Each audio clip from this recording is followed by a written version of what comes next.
దేవుని ఆశీర్వాదం. లూకా రాసిన 12వ అధ్యాయం 32వ వచనం చదువుదాం. లూకా రాసిన 12వ అధ్యాయం 32వ వచనం. Do not be afraid, little flock, for your Father has chosen gladly to give you the kingdom. Give you the kingdom. చిన్నమందా భయపడకుడి, మీకు రాజ్యం అనుగ్రహించుటకు మీ తండ్రికి ఇష్టమైనది. యేసయ్య చెప్తున్నారు తన శిష్యుల్ని చూసి, చిన్నమందా భయపడకుడి, మీకు పరలోక రాజ్యం ఇచ్చుటకు పరలోకపు తండ్రి ఇష్టపడుతున్నారు. పరలోకపు తండ్రికి మీకు తన రాజ్యం ఇచ్చటం పరలోకపు తండ్రికి ఇష్టమైంది కనుక మనకు పరలోక రాజ్యం యేసయ్య ఇవ్వబోతున్నారు. మన ఈ లోకంలో ఉన్న వాటి మీద ఆశ ఉంచటం కాదు, పరలోక రాజ్యం ఇచ్చుటకు మనకు పరలోకపు తండ్రి ఇష్టం కలిగి ఉన్నారు కనుక మనకు గొప్ప ఆశీర్వాదం ఏంటంటే పరలోక రాజ్యం మనం స్వీకరించుకోబోతున్నాం. మన పేరుని జీవ గ్రంథంలో యేసయ్య రాసి ఉంచారు. మన అందరి పేర్లని జీవ గ్రంథంలో యేసయ్య రాసి ఉంచారు కనుక పరలోక రాజ్యం మనం స్వీకరించుకోబోతున్నాం కనుక అదే నిజమైన గొప్ప ఆశీర్వాదం. నిజమైన ఆశీర్వాదం ఏది? పరలోక రాజ్యాన్ని స్వీకరించుకోవటం. మన పేరు జీవ గ్రంథంలో రాయబడి ఉండటమే గొప్ప ఆశీర్వాదం. God longs to bless us in everything. యేసయ్య మనల్ని ఆశీర్వదించుటకు, అన్ని రీతిలో ఆశీర్వదించుటకు ఇష్టం కలిగి ఉన్నారు. యేసయ్య ఒక ఆశ, అన్ని రీతిలో మనల్ని ఆశీర్వదించాలి. ఆర్థికంగా ఆశీర్వదించాలి, ఆత్మీయంగా ఆశీర్వదించాలి, జ్ఞానం నుంచి ఆశీర్వదించాలి, ఆరోగ్యం నుంచి ఆశీర్వదించాలి, అన్ని రీతిలో మనల్ని ఆశీర్వదించాలన్నదే యేసయ్య ఒక ఆశ. ఆశని యేసయ్య నెరవేర్చాలంటే దానికి తగిన జీవితం మనం కలిగి ఉండటం కూడా ప్రాముఖ్యం. God's blessings are different from the world's blessing.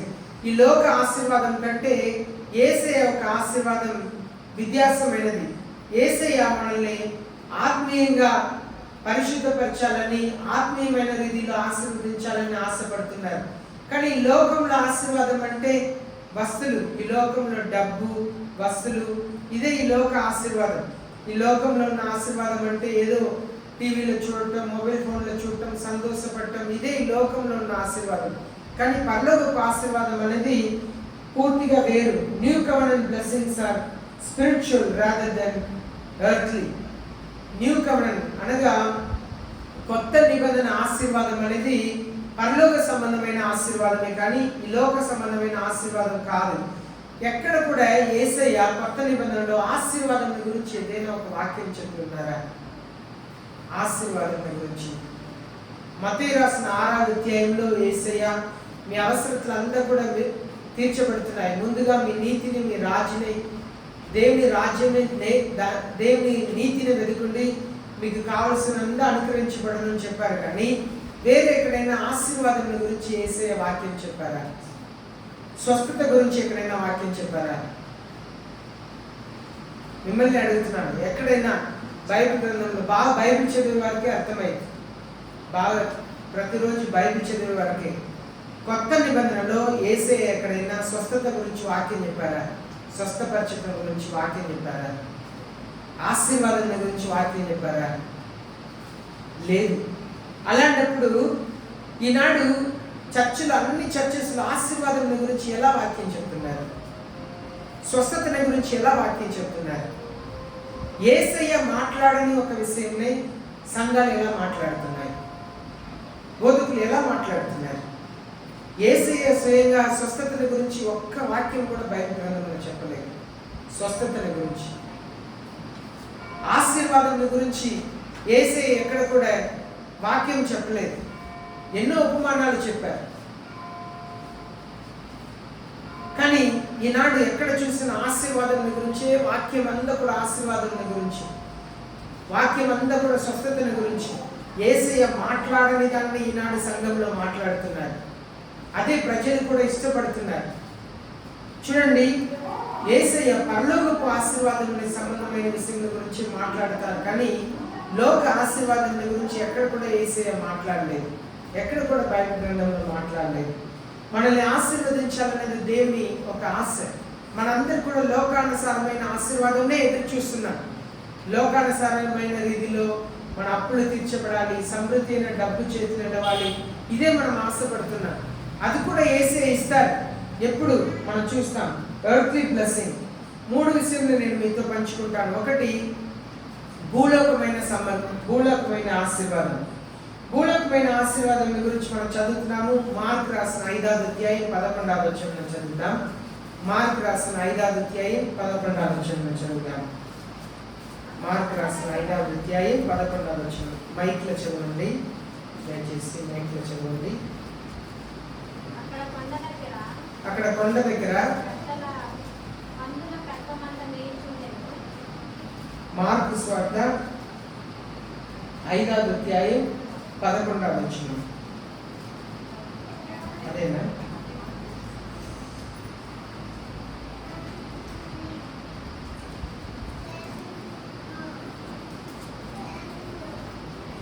యేసయ్య తన శిష్యుల్ని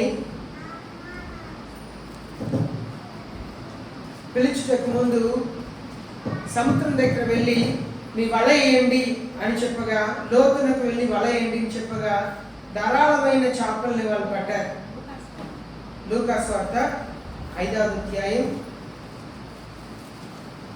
లూకాసు వార్త 5వ అధ్యాయం 11వ వచనం చదువుతాం.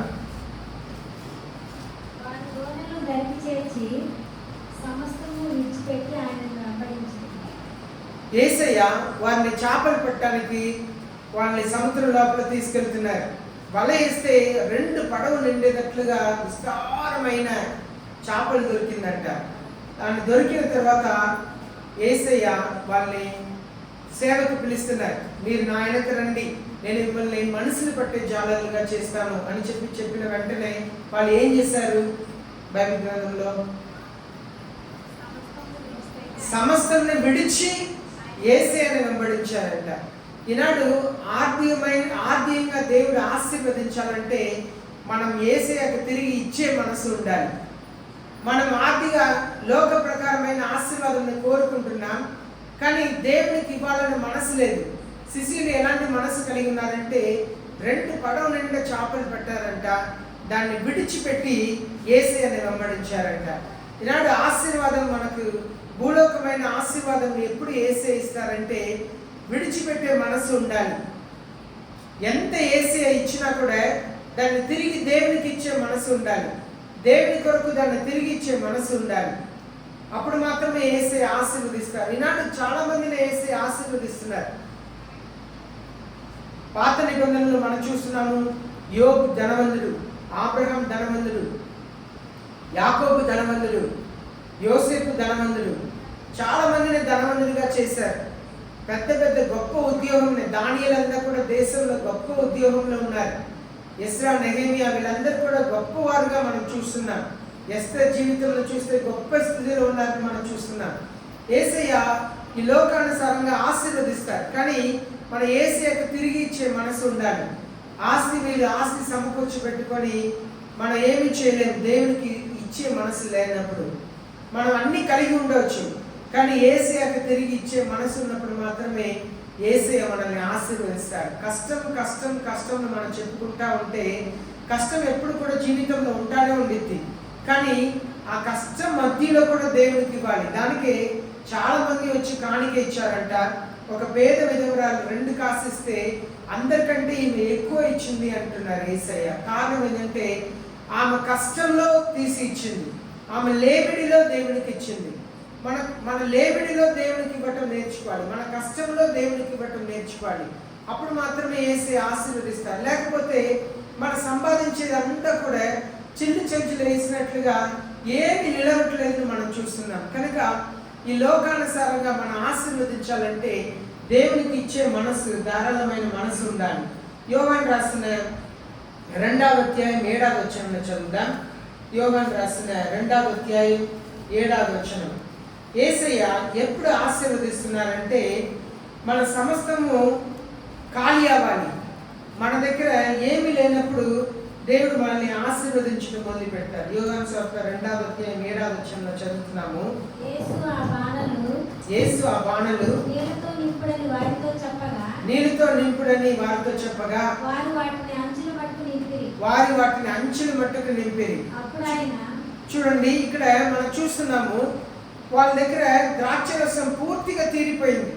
యేసయ్య మనల్ని ఆశీర్వదించాలంటే మనం ఖాళీ అవ్వాలి, మన మనసు ఖాళీ అవ్వాలి. మన దగ్గర ఏమీ లేనప్పుడు దేవుని దగ్గర వచ్చి, నేను ఏమీ లేని పరిస్థితిలో ఉన్నాను ప్రభువా, నన్ను మీరు ఆశీర్వదించాలని అడుగుతున్నప్పుడు యేసయ్య ఆశీర్వదిస్తాడు.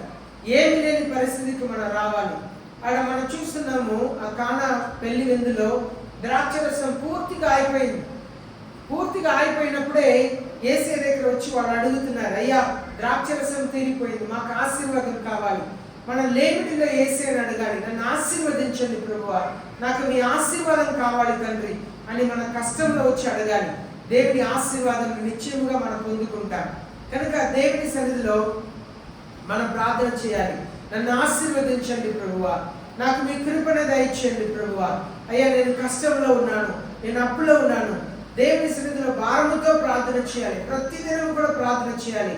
నా అప్పుని మీరు తీర్చండి ప్రభువా, ఆర్థికంగా నన్ను ఆశీర్వదించండి ప్రభువా, ఆర్థికంగా నా జీవితం మెరుగుపడాలి ప్రభువా, నేను ఎల్లప్పుడూ ఈ స్థితిలో ఉండకూడదని దేవుని సన్నిధిలో భారముతో మనం ప్రార్థన చేసినప్పుడు యేసయ్య అద్భుతం చేస్తారు. కానా విందులో ఆ ద్రాక్షరసం తీరిపోయింది. ద్రాక్షరసం తీరిపోయిన సమయంలో వాళ్ళు యేసయ్యను వచ్చి అడుగుతున్నారు, యేసయ్య మాకు ఒక అద్భుతం చేయండి. యేసయ్య మొదటిసారి అద్భుతం చేశారంట. ఆ యేసయ్య అద్భుతం చేయగలుగుతారన్న సత్యం మరియకు మాత్రమే తెలుసు. కనుక మరియ వచ్చి యేసయ్యని అడుగుతున్నారు, వారికి అద్భుతం చేయండి. ఈ మాటని పట్టుకుని చాలా మంది మరియ దగ్గర ప్రార్థన చేస్తుంటారు. కాదు, అది యేసయ్య అలాగే నియమించి ఉన్నారు. ఎందుకంటే మరియకు మాత్రమే తెలుసు యేసయ్య అద్భుతముగా దేవుని చేత పరిశుద్ధ ఆత్మ ద్వారా గర్భంలోనికి వచ్చారని మరియకు మాత్రమే సత్యం తెలుసు. యేసయ్య అద్భుతం చేయగలుగుతారన్న సత్యం మరియకు మాత్రమే తెలుసు. కనుక మరియని పరిశుద్ధ ఆత్మ దేవుడు ఆ సమయంలో నడిపించారు. కనుక మరియ వచ్చి అక్కడ మాట్లాడారు. మనకు ఆర్థికంగా మనం జీవితం మెరుగుపడాలంటే దేవుని సన్నిధిలో మనం ఎంటీగా ఉండాలి, ఖాళీగా ఉండాలి. ఎంత యేసయ్య ఇచ్చినా కూడా యేసయ్యకు ధారాళంగా తిరిగి ఇచ్చే మనసును కలిగి ఉన్నప్పుడు మాత్రమే యేసయ్య అద్భుతం చేస్తారు. రెండవదిగా న్యూ కవెనెంట్ బ్లెస్సింగ్, కొత్త నిబంధన ఆశీర్వాదం. కొత్త నిబంధన ఆశీర్వాదం అంటే, కొత్త నిబంధనలో నిజంగా ఆశీర్వాదం ఏంటి చూడండి. లూకా రాసిన 15వ అధ్యాయం, లూకా రాసిన 15వ అధ్యాయం 18వ వచనం చదువుదాం. లూకా రాసిన 15వ అధ్యాయం 18వ వచనం చదువుదాం. నేను లేచి నా తండ్రి యొద్దకు వెళ్ళి, తండ్రి నేను పరలోకమునకు విరోధముగాను మీ ఎదుటను పాపం చేసితిని. తను ఒక తండ్రికి 2 కుమారులు ఉన్నారు. చిన్న కుమారుడు తను ఏం చేశారంటే తండ్రికి దూరం వెళ్ళిపోయాడు. ఆస్తి అంతా తీసుకొని ఇష్టానుసారంగా దాన్ని వాడేశారు. ఇప్పుడు తండ్రి దగ్గర తను లేమిడిలో ఉన్నాడు, చాలా కష్టంలో ఉన్నాడు. తినటానికి కూడా ఆహారం లేదు. పందిల్ని మేపుతున్నాడు. పందిలు తినే ఆహారంతో కడుపు నింపుకుంటే బాగుండతే అనే ఆశ కలిగిందంట. అప్పుడు తనలో తనకు వచ్చాడు. అనగా ఈ కేమ్ టు హిమ్సెల్ఫ్. ఆయన అంతకాలం తన స్వాధీనంలో లేడు. చాలా మంది ఈనాడు వాడు స్వాధీనం లేదు, దురాత్మ స్వాధీనంలో ఉండేవారు చాలా మంది ఉన్నారు. వాళ్ళ స్వాధీనంలో ఉన్నప్పుడు దేవుని సన్నిధికి రాలేరు, దేవుని సన్నిధిలో చక్కగా కూర్చోలేరు, దేవుని వాక్యం వినలేరు. కారణం ఏంటంటే వాళ్ళు సాతానుడి స్వాధీనంలో ఉన్నారు, దురాత్మ స్వాధీనంలో ఉన్నారు. ఈ చిన్న కుమారుడు కూడా సాతానుడి స్వాధీనంలో ఉన్నాడు, దురాత్మ స్వాధీనంలో ఉన్నప్పుడు ఆయన ఇష్టానుసారంగా జీవిస్తున్నాడు, తనకు ఇష్టం వచ్చినట్లే జీవిస్తున్నాడు. ఒక లోబడే జీవితం లేదు, మార్పు చెందిన జీవితం లేదు. అలాంటి సమయంలో హీ కేమ్ టు హిమ్సెల్ఫ్ అని దేవుని వాక్యంలో మనం చదువుతున్నాము. తనకు బుద్ధి వచ్చిందంట. చాలా మందికి ఇంకా బుద్ధి రాలే, ఎంత చెప్పినా బుద్ధి రాదు. కొందరిని చూస్తుంటే కొంచెం కూడా సిగ్గు అనిపించట్లేదు, వాళ్ళ జీవితంలో గురించి సిగ్గు అనిపించట్లేదు, దర్జాగా తిరుగుతున్నారు. సిగ్గు అవమానం ఏమీ కనపడట్లేదు. కారణం ఏంటంటే దురాత్మ చేత పట్టబడి ఉన్నప్పుడు వాళ్ళకి సిగ్గు కనపడదు, అవమానం కనపడదు. ఒకవేళ దురాత్మ విడిచిపెట్టి వెళితే పరిశుద్ధ ఆత్మదేవుడు మాట్లాడితే తాము తగ్గించుకుంటారు. నేను ఎంత పెద్ద పాపిని, నేను ఎంత పాపం చేశాను, నేను దేవునికి ఇష్టం లేని జీవితంలో జీవిస్తున్నానే, అని చెప్పి తాము గ్రహించగలుగుతారు. ఈ కుమారుడు కూడా బుద్ధి వచ్చినప్పుడు గ్రహించాడంట. ఏమని గ్రహిస్తున్నాడంటే, నేను పరలోకమునకు విరోధముగాను నా తండ్రికి విరోధముగాను నేను పాపం చేశాను. ఇలాంటి చాలా మందికి ఆ మనసు రావట్లేదు. నా తల్లిదండ్రులకు విరోధంగా నేను పాపం చేస్తున్నాను, నేను దేవునికి విరోధంగా పాపం చేస్తున్నాను రావట్లేదు. ఎందుకంటే దురాత్మ చేత పీడించబడి ఉన్నప్పుడు ఆ బుద్ధి రాదు, ఆ మనసు రాదు, సిగ్గు అవమానం కలగదు. ఎప్పుడు సిగ్గు కలుగుతుందంటే, అవమానం కలుగుతుందంటే ఈ కుమారుడికి సిగ్గు కలిగింది. నేను పందులతో కూర్చున్నానా? అయ్యో నేను ఎంత ఆస్తిపడు, నా తండ్రి ఎంత ఆస్తిపడు, నేను ఆస్తి ఎంత నేను కలిగి ఉన్నప్పుడు ఎంత దర్జాగా నేను జీవించాను, నేను పందుల మధ్యలో కూర్చున్నానే, నేను సరైన చోటు లేదు, నేను లేచి నా తండ్రి దగ్గర వెళ్తాను. తనకు బుద్ధి వచ్చిందంట. బుద్ధి రావాలి. బుద్ధి లేకపోతే పందులతో కూర్చోడానికి సమానం. పందుల జీవితంలో జీవిస్తున్నాను అర్థం. మనుషుల మధ్యలో ఉండవచ్చు, కానీ దురాత్మల చేత పీడించబడిన జీవితం. కానీ బుద్ధి వచ్చిందంట. తను లేచి వెళుతున్నాడు, నా తండ్రి దగ్గర వెళుతాను. నిర్ణయం తీసుకోవటమే కాదు, లేచి బయలుదేరాడు, తండ్రి దగ్గర వెళ్ళాడు. తండ్రి దగ్గర వెళ్ళి చెప్తున్నాడు, తండ్రి, నేను పరలోకపు తండ్రికి విరోధంగా పాపం చేశాను, మీకు విరోధంగా పాపం చేశాను, మీ కుమారుడిగా పిలువబడటానికి నాకు అర్హత లేదు అని చెప్తున్నాడు. అది మార్పు చెందిన జీవితం. కొత్త నిబంధన ఆశీర్వాదం అంటే మార్పు చెందిన జీవితమే ఆశీర్వాదం. మార్పు చెందిన జీవితమే. బుద్ధి రావాలి, మనలో బుద్ధి రావాలి, నీకు బుద్ధి రావాలి. అయ్యో నేను దేవునికి అయిష్టమైన జీవితం జీవిస్తున్నానే, యేసయ్య నన్ను ఇష్టపడట్లేదే అనే బుద్ధి రావాలి.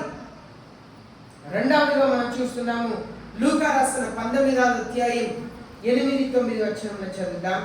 లూకా రాసిన 19వ అధ్యాయం 8-9 వచనాల్లో చదువుదాం. జక్కయ్య నిలబడి, ఇదిగో ప్రభువా, నా ఆస్తిలో సగము బీదలకు ఇస్తున్నాను. నేను ఎవని యొద్దైనను అన్యాయముగా దేనినైనను తీసుకొని నెడలా అతనికి 400 మరలా చెల్లించునని ప్రభుతో చెప్పాడు. చూడండి, ఇది కొత్త నిబంధన ఆశీర్వాదం. అంటే ఆయన యేసయ్య తనతో వస్తున్నారంట. దారిలో నడిచి వెళుచుండగా తన ఇంట్లో ప్రవేశించే ముందు ఆగారంట. తనకు బుద్ధి వచ్చేసింది. ఇంతకాలం బుద్ధి లేని జీవితంలో జీవించాడు జక్కయ్య. తనకుని ఆస్తిని మోసం చేసి సంపాదించాడు. ఈనాడు ఎంతమంది మోసం చేసి సంపాదించి జీవితంలో జీవిస్తున్నారు. వడ్డీకి సంపాదించుకొని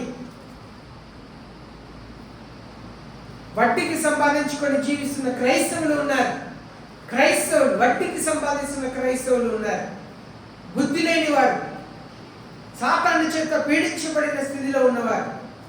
మనం కష్టపడి సంపాదించవచ్చు, లాభం కొరకు వ్యాపారం చేయవచ్చు, కానీ వడ్డీకి ఇచ్చి సంపాదించడం దేవునికి ఇష్టం లేనిది, దేవుడు అంగీకరించలేనిది. కనుక మనం జక్కయ్య జీవితంలో మనం చూస్తుంటే ఆయనకు బుద్ధి రాలేదు. యేసయ్య వచ్చిన వెంటనే యేసయ్యతో నడిచి వెళుతున్నాడు. తన ఇంట్లో ప్రవేశించే ముందు ఆ లోపల తనకు బుద్ధి వచ్చేసింది. ఆగాడంట. యేసయ్య దగ్గర చెప్తున్నారు, అయ్యా నేను ఎవరెవరిని మోసం చేసి సంపాదించానో, ఏ రీతిలో మోసం చేశానో వాళ్ళందరికీ 4 రెట్లు నేను తిరిగిస్తాను అన్నారంట. హల్లెలూయా. 4 రెట్లు నేను తిరిగిస్తాను. బుద్ధి వచ్చింది. ఇది కొత్త నిబంధన ఆశీర్వాదం. అంటే నూతన నిబంధన ఆశీర్వాదం అంటే మనకు బుద్ధి రావాలి, మన జీవితంలో మార్చుకోవాలి. నేను దేవుని ఆశీర్వాదాన్ని ఎంతగా పొందుకున్నాను, కానీ నేను బుద్ధి లేని జీవితంలో జీవిస్తున్నాను, దేవునికి అయిష్టమైన జీవితంలో జీవిస్తున్నాను. అన్ని అర్థమవుతాయి, కానీ వాక్యం అర్థం కావట్లేదు అంటారు. టీవీ చూస్తారు, సినిమా చూస్తారు, సినిమా అంతా అర్థమవుతాయి. రీల్స్ చూస్తుంటారు, ఏ రీల్స్ అన్ని మొబైల్ ఫోన్లో రీల్స్ అంతా అర్థమవుతాయి. మనుషులు చెప్పే జోకులు అర్థమవుతాయి, స్నేహితులు మాటలు అర్థమవుతాయి, బంధువులు మాటలు అర్థమవుతాయి, ఇంకా ఒకరు ఏదైనా చెడుగా మాట్లాడితే అర్థమవుతాయి, ఏదైనా చెడ్డగా చిన్న చూపు చేసి మాట్లాడితే వెంటనే అర్థమవుతాయి. అన్ని అర్థమవుతాయి. వాక్యం అర్థం కావట్లేదంటారు. కారణం ఏంటంటే ఇంకా బుద్ధి రాలేదు. బుద్ధి లేని జీవితం, అదే బ్రతుకు మారని జీవితం. ఈ చిన్న కుమారుడు జీవితం మారిపోయింది. బుద్ధి వచ్చిన వెంటనే జీవితం మారిపోయింది. జక్కయ్యకు బుద్ధి వచ్చిన తర్వాత జీవితం మారిపోయింది. యేసయ్య చెప్తున్నారు, ఈ ఇంటికి ఈరోజు రక్షణ వచ్చింది అంటున్నారు. ఈ ఇంటికి ఈరోజు రక్షణ వచ్చింది. తన డబ్బు పోయింది కానీ రక్షణ వచ్చేసింది. ఈనాడు మన రక్షణను పోగొట్టుకున్నా పర్లేదు కానీ డబ్బును పోగొట్టుకోవటానికి ఇష్టం లేదు. చర్చనైనా మానుకుంటాం, ప్రార్థనైనా మానుకుంటాం, బైబిల్ స్టడీ అయినా మానుకుంటాం, డబ్బుని వదిలిపెట్టడానికి ఇష్టపడము. ఈనాడు ఎంతమంది క్రైస్తవులు ఆదివారం అయినా కూడా పనులకు వెళ్ళేవారు ఉన్నారు. చర్చ మానుకొని పనులకు వెళ్ళే క్రైస్తవులు ఎంతమంది ఉన్నారు. డబ్బునైనా రక్షణైనా వదిలిపెట్టుకుంటాం కానీ డబ్బుని వదిలిపెట్టము. జక్కయ్య రక్షణ కొరకు డబ్బుని వదిలిపెట్టడానికి ఇష్టపడ్డాడు. అది నూతన నిబంధన ఆశీర్వాదం. అది నూతన నిబంధన ఆశీర్వాదం. దేవుడు అదే కోరుకుంటున్నారు మన దగ్గర. ఈ చిన్న కుమారుడు తన జీవితంలో బుద్ధి వచ్చిన వెంటనే తండ్రి దగ్గర బయలుదేరి వెళ్ళాడంట. తన జీవితంలో మార్చుకున్నాడు, గొప్ప ఆశీర్వాదంలో పొందుకున్నాడు. తండ్రి, నా కుమారుడుగా నిన్ను చేర్చుకున్నాను, మరలా నువ్వు చనిపోయావు, మరలా బ్రతికి వచ్చావు, తప్పిపోయావు, మరలా దొరికావు. సంతోషపడ్డారంట. ఈనాడు దేవుడి దగ్గర తిరిగి వస్తే దేవుడు సంతోషపడతారు. ఈనాడు దేవుడిని సంతోషపెట్టే జీవితం మనకు లేదు. ఈ చిన్న కుమారుని బట్టి దేవుడు సంతోషపడ్డారు, తండ్రి సంతోషపడ్డారు. ఈనాడు దేవునికి సంతోషం లేదు, తల్లిదండ్రులకు సంతోషం లేదు. పిల్లల్ని బట్టి దేవునికి సంతోషం లేదు, తల్లిదండ్రులకు సంతోషం లేదు. ఈనాడు ఎంతమంది పిల్లలు తల్లిదండ్రులకు తలనొప్పిగా మారి ఉన్నారు. ఆనాడు చిన్న కుమారుడు కూడా తండ్రికి తలనొప్పిగా మారిపోయాడు. కానీ ఒక రోజు బుద్ధి వచ్చింది, దేవునికి ఇష్టమైన కుమారుడుగా మారాడు, తండ్రికి ఇష్టమైన, తల్లిదండ్రులకు ఇష్టమైన కుమారుడుగా మారాడు. దేవుడు సంతోషపడ్డారు. అలాగే చక్కయ్య దేవునికి ఇష్టమైన వాడుగా మారాడు. రక్షణ వచ్చింది ఇంటికి. డబ్బంతా పోయింది, డబ్బును వదిలికొట్టడానికి ఇష్టపడ్డాడు, రక్షణను పొందుకున్నాడు. అది నూతన నిబంధన ఆశీర్వాదం. మూడవదిగా స్పిరిచువల్ బ్లెస్సింగ్, ఆత్మీయ ఆశీర్వాదం. 1 కొరింథీ పత్రిక 15వ అధ్యాయం 1 కొరింథీ పత్రిక 15వ అధ్యాయం 57వ వచనం చదువుతాం. 1 కొరింథీ పత్రిక 15వ అధ్యాయం 57వ వచనం చదువుతాం. ఆయనను మన ప్రభు అయిన యేసుక్రీస్తు మూలముగా మనకు జయము అనుగ్రహించుతున్న దేవునికి స్తోత్రం కలుగును గాక. యేసుక్రీస్తు ద్వారా మనకు జయం వస్తుందంట. స్పిరిచువల్ ఆత్మీయ ఆశీర్వాదం అంటే పాపం మీద జయం ఇస్తున్నారు, పాపం మీద విజయం దయచేస్తున్నారు. ఏ పాపం మనల్ని ఏడుతుందో ఆ పాపం మీద విజయం ఇస్తున్నారు యేసయ్య. బూతుల మీద విజయం, అబద్ధాల మీద విజయం, చెడు మాటలు పలుకటం మీద విజయం యేసయ్య విజయం దయచేస్తున్నారు. అసూయ మీద విజయం, కక్ష మీద విజయం, క్రోధం మీద విజయం, గర్వం మీద విజయం యేసయ్య మనకు విజయం దయచేస్తున్నారంట. ఆత్మీయమైన ఆశీర్వాదం మనకు పాపాల మీద విజయం రావాలి.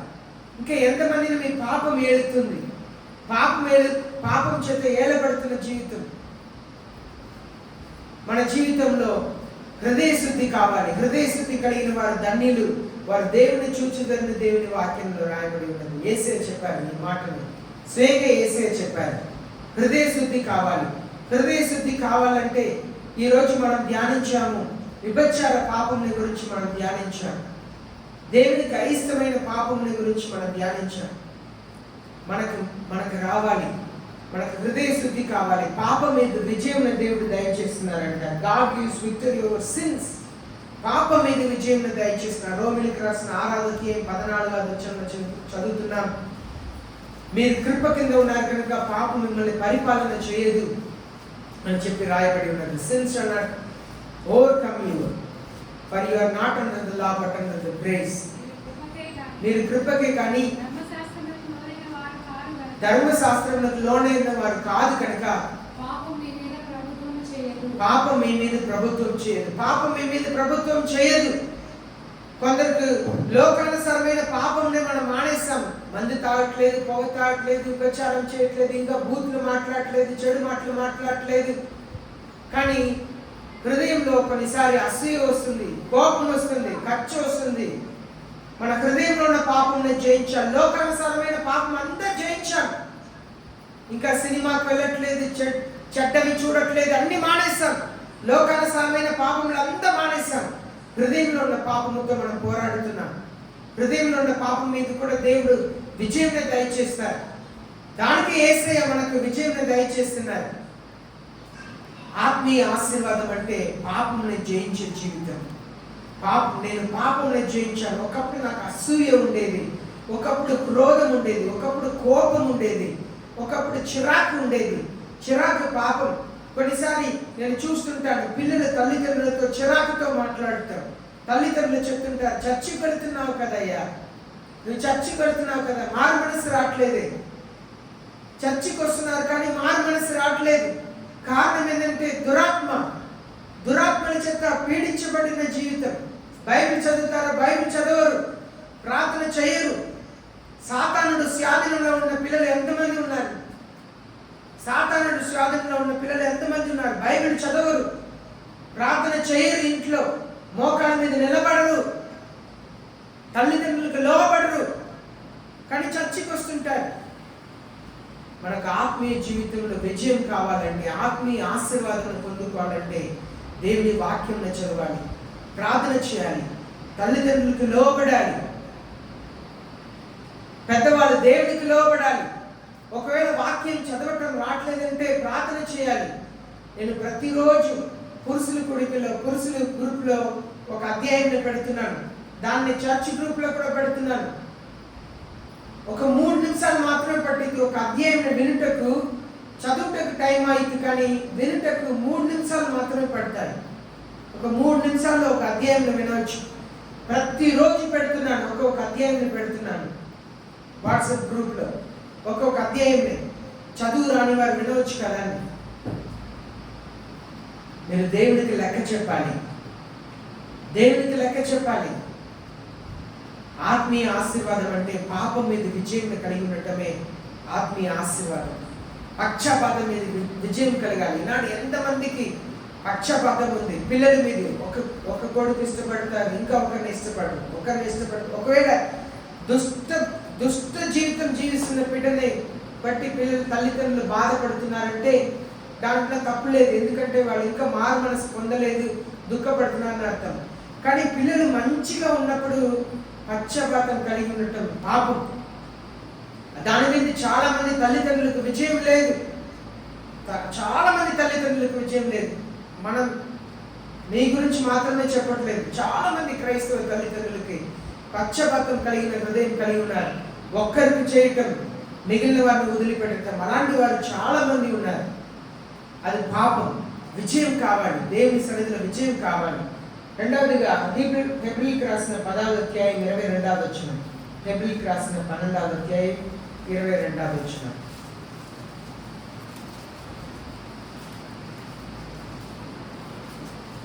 హెబ్రీయులకు రాసిన 12వ అధ్యాయం 22వ వచనం.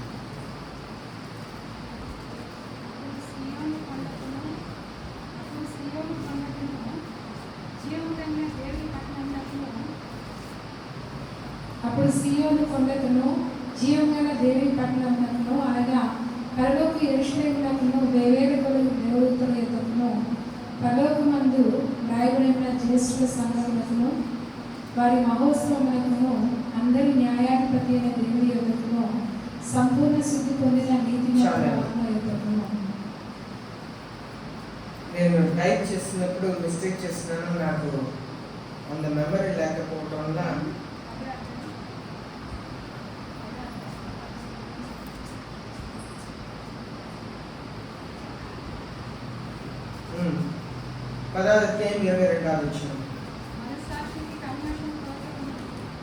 మనస్సాక్షికి కల్మషము తోచకుండానట్లు ప్రోక్షింపబడిన హృదయములు గలవారును నిర్మలమైన ఉతుకులతో స్నానం చేసిన శరీరములు గలవారే ఉండి విశ్వాసం విషయంలో సంపూర్ణ నిశ్చయత కలిగి యథార్థమైన హృదయముతో మనము దేవుని సన్నిధానంలో చేరుదాము. వాగ్దానం చేసిన వారు మన కాన్షియన్స్ మనసాక్షిలో మన నిర్మలమైన వారుగా మారాలి. శుద్ధమైన కల్మషం లేని మనసాక్షి కావాలి. మన మనస్సాక్షి సెన్సిటివ్గా మారాలి.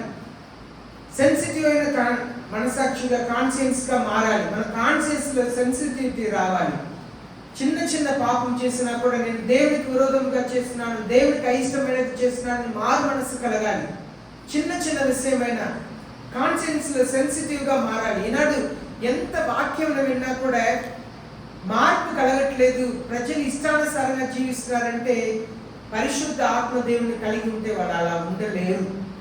పరిశుద్ధ ఆత్మదేవుని కలిగి ఉన్నవారు అలా ఉండలేరు.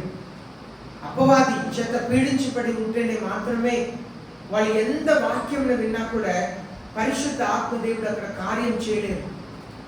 మనసాక్షి పరిశుద్ధంగా ఉండదు, మనసాక్షిలో కల్మిషం ఉండదు, మనసాక్షి పాడైపోయి ఉంటుంది.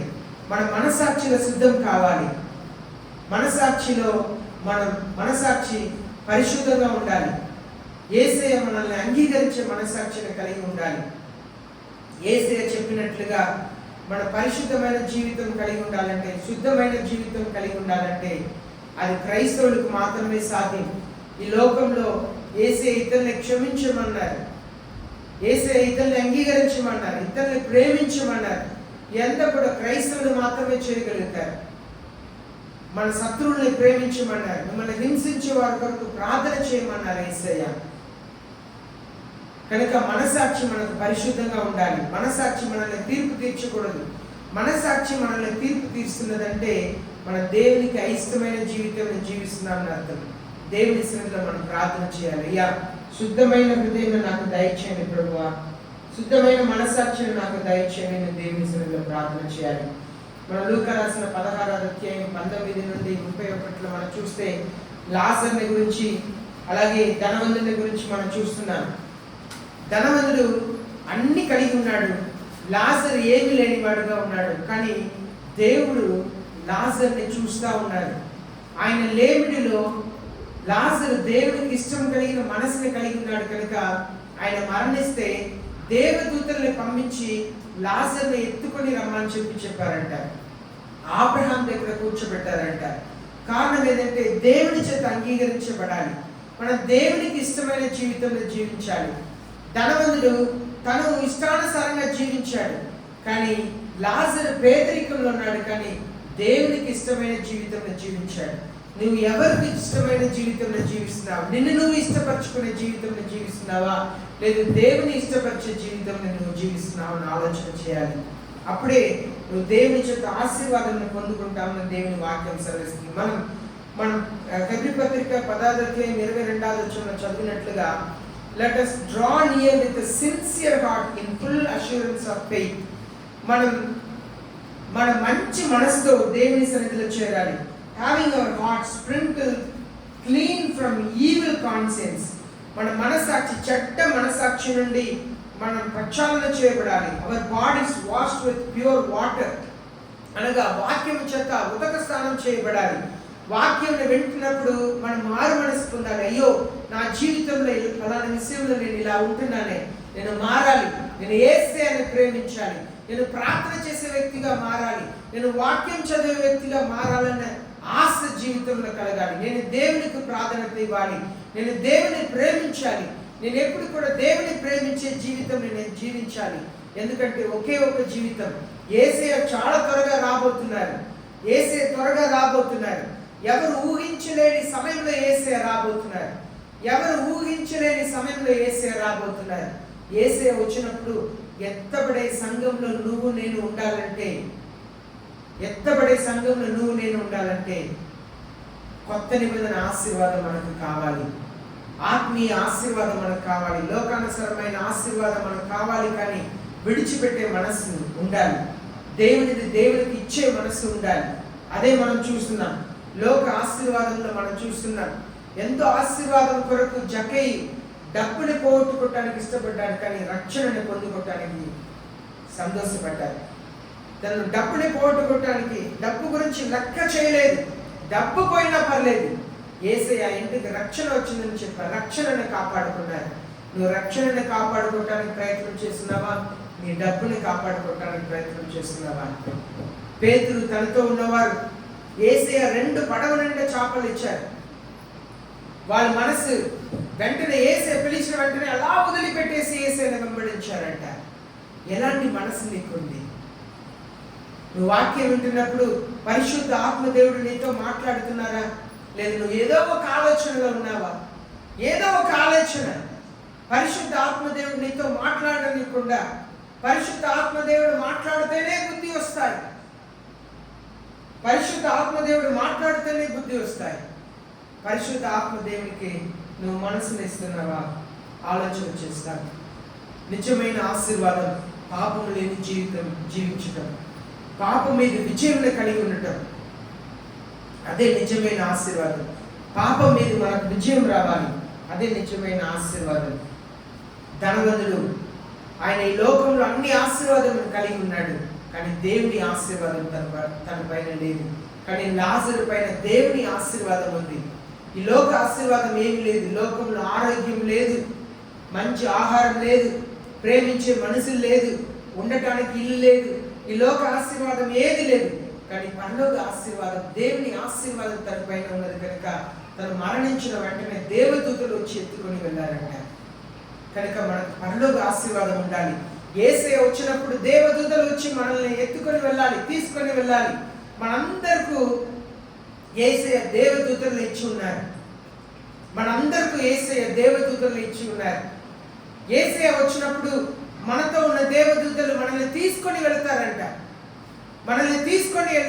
మనం అందరూ కూడా యేసయ్యతో వెళ్ళిపోతాం. మనతో ఉన్న దేవదూతలు యేసయ్యతో మనల్ని తీసుకొని యేసయ్యతో వెళ్ళిపోతారు. మనం రేపటి దిన మనం ధ్యానిస్తాం. కనుక దేవుని సన్నిధిలో మనకు నిజమైన ఆశీర్వాదం మొదటిగా దేవుని రాజ్యం, దేవుని నీతిని వెతకాలి, దేవుని రాజ్యం వెతకాలి, దేవుని నీతిని వెతకాలి. ఈరోజు ఉదయకాలం నేను బైబిల్ చదువుతున్నప్పుడు లేవ్యకాండం నేను చదువుతున్నాను. ఈ లేవ్యకాండంలో దేవుడు చెప్తున్నారు, నాకు భయపడు అంటున్నారు. అనగా ఇశ్రాయేల్ ప్రజలు ఎవరైనా తాను బానిసగా అమ్మేస్తే దేవుడు చెప్తున్నారు, డోంట్ ఇల్ ట్రీట్ దెమ్ అంటున్నారు. వాళ్ళని జాగ్రత్తగా చూసుకో, ఎందుకంటే దేవుడు చెప్తున్నారు ఈ భూమి నాది అంటున్నారు. అనగా ఇశ్రాయేల్ ప్రజలకి దేవుడు కానాన్ దేశంలో ఇచ్చారు. కానాన్ దేశంలో ఇచ్చిన దేవుడు చెప్తున్నారు ఈ భూమి నాది కనుక నువ్వు పర్మనెంట్గా ఈ ల్యాండ్ని అమ్మి వేయకూడదు అంటున్నారు. లీజ్కి ఇవ్వచ్చు, అద్దెకి ఇవ్వచ్చు స్థలంని. ఆనాడు ఇశ్రాయేల్ ప్రజలకు దేవుడు ఇచ్చిన ఆజ్ఞ. దాన్ని కొంతకాలం రెంట్కి ఇవ్వచ్చు, దాన్ని ఏమంటారు తాకట్టు పెట్టవచ్చు, కానీ దాన్ని పర్మనెంట్గా అమ్మటానికి వీలు లేదు అంటున్నారు. కారణం దేవుడు చెప్తున్నారు భూమి నాది, ల్యాండ్ నాది. లెవిటికస్ లేవియాకాండం 25వ అధ్యాయం 23వ వచనం చదువుదాం. లేవియాకాండం భూమిని శాశ్వత విక్రయం చేయకూడదు. ఆ భూమి నాదే. మీరు నా యొద్ద కాపురం ఉన్న పరదేశులు. చూడండి, దేవుడు చెప్తున్నారు మీరు నా దగ్గర కాపురం ఉన్న పరదేశులు, భూమిని అమ్మటానికి వీల్లేదు అంటున్నారు. ఇంకా మనం చూస్తుంటే 17వ వచనం చదువుదాం. మీరు ఒకరినొకరు బాధింపక మీ దేవునికి భయపడవలను, నేను మీ దేవుడైన యెహోవాను. కాబట్టి ఒకరినొకరు మీరు బాధింపకూడదు, మీరు దేవునికి భయపడవలను, మీ దేవుడైన యెహోవా నేనే అంటున్నారు. కనుక మన జీవితంలో మొదటిగా దేవుని నీతిని వెతకాలి. దేవుని నీతిని వెతకటం అంటే అలాగే ఒకరినొకరు బాధింపకూడదు. ఇదంతా కూడా దేవుని ఆస్తి. మనం అంతా విడిచిపెట్టి వెళ్ళబోతున్నాం. మనతో ఉన్న దేవదూతలు మనల్ని యేసయ్య వచ్చినప్పుడు ఎత్తుకొని వెళ్ళబోతున్నారు. సిద్ధపడి జీవించాలి. యేసయ్య రాకడ కొరకు ఇంకా చాలా మంది సిద్ధం లేదు. బాప్తిసం తీసుకోండి అని చెప్పినా కదలట్లేదు. అది మీ ఇష్టం. పరలోక రాజ్యం యేసయ్య వచ్చి వెళ్ళినప్పుడు విడవబడతారు కదా, అప్పుడు తెలుస్తుంది సత్యం. అయ్యో పాస్టర్ గారు ఎన్నిసార్లు చెప్పారు, దేవుని సేవకుడు ఎన్నిసార్లు చెప్పారు, నేను మాట వినలేదే అని రొమ్ము కొట్టుకొని ఏడుస్తారంట. ఎసేకియెలు రాసిన అధ్యాయంలో మనం చదువుతున్నాము 27వ అధ్యాయం అనుకున్నాను. వెండిని బంగారాన్ని వీధిలో పడేసి ఏడుస్తారంట, రొమ్ము కొట్టుకొని ఏడుస్తారంట. ఎవరు తెలుసా? క్రైస్తవులు చర్చికి వచ్చేవారు. అయ్యో ఎన్నిసార్లు చెప్పినా నేను మారు మనసు పొందకపోయానే, ఈ డబ్బుని నేను ప్రేమించానే, దేవునికి నేను ఏమి ఇవ్వకపోయానే అని రొమ్ము కొట్టుకొని ఏడుస్తారంట. వాళ్ళ దగ్గర ఉన్న బంగారాన్ని, ఈ బంగారాన్ని కదా నేను ప్రేమించాను, వెండిని కదా ప్రేమించాను, ఈ డబ్బుని కదా ప్రేమించాను, వీధిలో పడేసి రొమ్ము కొట్టుకొని ఏడిసే రోజులు వస్తున్నాయని దేవుని వాక్యం సెలవిస్తుంది. కనుక మొదటిగా దేవుని నీతిని వెతుకుతాం, దేవుని రాజ్యంను వెతుకుతాం, వాక్యంని చదువుతాం, ప్రార్థన చేస్తాం, దేవుని మీద ఆధారపడతాం. When life is pleasing God, God will provide all your needs. మీరు మీ జీవితం దేవునికి ఇష్టకరంగా ఉన్నట్లయితే యేసయ్య మిమ్మల్ని అన్ని రీతిలో ఆశీర్వదిస్తారు. మీ జీవితం యేసయ్యకి ఇష్టమైన జీవితంగా ఉన్నప్పుడు, మీ జీవితం యేసయ్యకి ఇష్టంగా ఉన్నప్పుడు, మీ ఇంట్లో ఉన్నప్పుడు, మీరు పనికి వెళ్తున్నప్పుడు, మాట్లాడుతున్నప్పుడు, దారిలో నడిచి వెళుతున్నప్పుడు, ప్రయాణం చేస్తున్నప్పుడు, చర్చిలో ఉన్నప్పుడు, అన్ని సమయంలో మీకు దేవునికి ఇష్టకరమైన జీవితం మీరు జీవించినట్లయితే మీకు కావలసిన అన్నిటిని దేవుడు ఆశ్చర్యంగా అనుగ్రహిస్తూ ఉంటారు.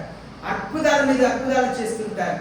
మీరు అనుకోవచ్చు, ఎలా ఇది సాధ్యం అని అనుకోవచ్చు. దేవునికి ఇష్టకరమైన జీవితం జీవించి చూడండి, యేసయ్య అద్భుత కార్యం చేశారు. Earthly blessings are small matter to God to give to us if we are willing to give it back to him. యేసయ్య, మనం యేసయ్యకు తిరిగి ఇచ్చే స్వభావం మనకు ఉన్నట్లయితే ఈ లోకానుసార రీతిగా మనల్ని దీవించడం అనేది చిన్న విషయం యేసయ్యకు. నీకు సమృద్ధి అయిన డబ్బు ఇవ్వటం చిన్న విషయం యేసయ్యకు. నీ అప్పుల్ని తీర్చడం చాలా చిన్న విషయం యేసయ్యకు. యేసయ్య పట్ల నీ గొప్ప మనసు కలిగి ఉంటే యేసయ్య నిన్ను ఆశీర్వదిస్తాడు. కనుక యేసయ్య ఇచ్చే ఆశీర్వాదం ఆత్మీయమైన ఆశీర్వాదం, నూతన నిబంధన ఆశీర్వాదం యేసయ్య మనకు అనుగ్రహిస్తున్నారు. యేసయ్యను వెతుకుతాం, తన రాజ్యంలో వెతుకుతాం, నిజమైన ఆశీర్వాదాన్ని స్వతంత్రించుకుంటాం. యేసయ్య సిలువలో మరణించి మిమ్మల్ని నన్ను రక్షించడానికి కారణం ఏంటంటే మన పరలోక రాజ్యం చేరాలి.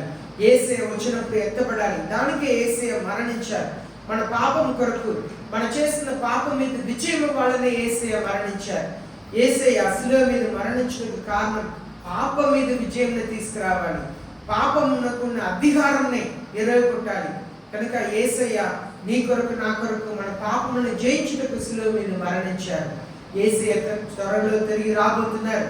నరకం భయంకరమైనది. నరకంలో అగ్ని ఆరదు, పురుగులు చావదు, భయంకరంగా ఉంటుంది నరకం. నువ్వు నరకం వెళ్ళటకు సిద్ధపడుతున్నావా? నేను పరలోకం వెళ్ళటకు సిద్ధపడుతున్నావా? సఖీ తన జీవితంలో పరలోక ఆశీర్వాదం కొరకు ఆశపడ్డారు. పరలోక ఆశీర్వాదం కొరకు తప్పిపోయిన కుమారుడు పరలోక తండ్రి ఆశీర్వాదం నాకు ఇష్టపడ్డారు. నువ్వు పరలోక తండ్రి ఆశీర్వాదం నాకు ఇష్టపడుతున్నావా? లేదు, ఇప్పుడు జీవిస్తున్న అదే జీవితంని కొనసాగించడానికి ఇష్టపడుతున్నావా? ఆలోచన చేస్తాను. దేవుని వైపు తిరుగుతాం, అందరూ మోకరిస్తాం, ప్రార్థన చేస్తాం. దేవుడు ఎన్నో పర్యాయం నీకు అవకాశం మీద అవకాశం ఇస్తానే ఉన్నారు. మనందరికీ మరలా మరలా యేసయ్య అవకాశం మీద అవకాశం ఇస్తా ఉన్నారు. కానీ ఎంతవరకు మీరు గ్రహిస్తున్నారు?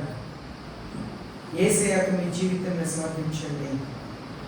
యేసయ్యకు మీ జీవితాన్ని సమర్పించండి. ప్రార్థన చేసుకుంటా. మహాప్రేమ కలిగిన